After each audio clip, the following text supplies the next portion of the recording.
Tenants face missing out on energy bill savings after the government caved into landlords' demands by lowering a cap on the costs they face to upgrade Britain's draftiest homes.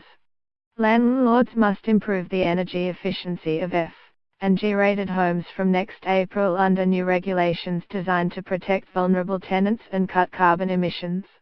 But on Tuesday the government said the costs of the upgrade would be capped at £2,500, half what officials had originally told buy-to-let landlords to expect.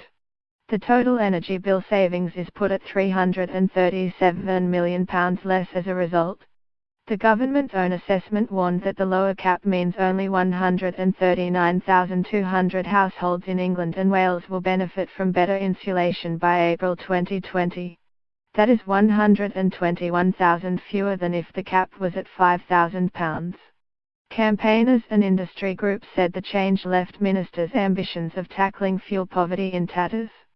This could leave a gaping hole in the government's plans to meet its own fuel poverty targets, said Richard Twitt, policy advisor at the UK Green Building Council. The Association for Conservation of Energy said the government had missed a big opportunity to improve the efficiency of thousands of homes. Officials said the lower cap was necessary to protect owners by ensuring that landlords of F and G-rated private rented properties are not faced with an excessive cost burden.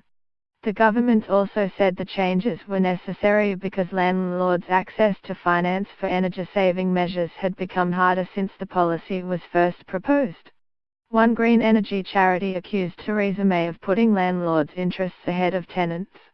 Max Wakefield, a campaigner at 1010 Climate Action, said, "The Prime Minister claims to be prioritising controlling domestic energy costs, but in reality policy is being designed to suit landlords. Hundreds of thousands of renters will now be left wondering when, if ever, they can expect to live in a decent home."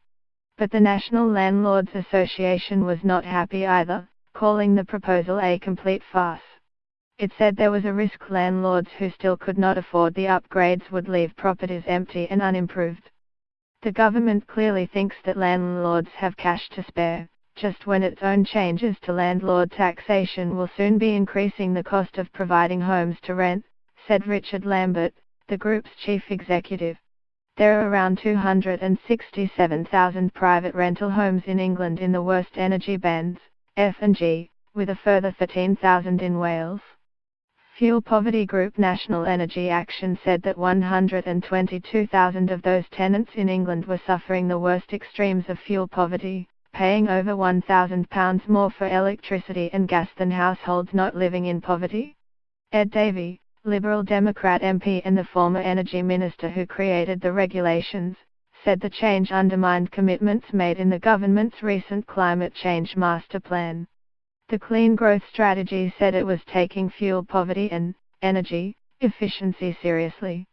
"This looks like that was spin and not real," he told The Guardian.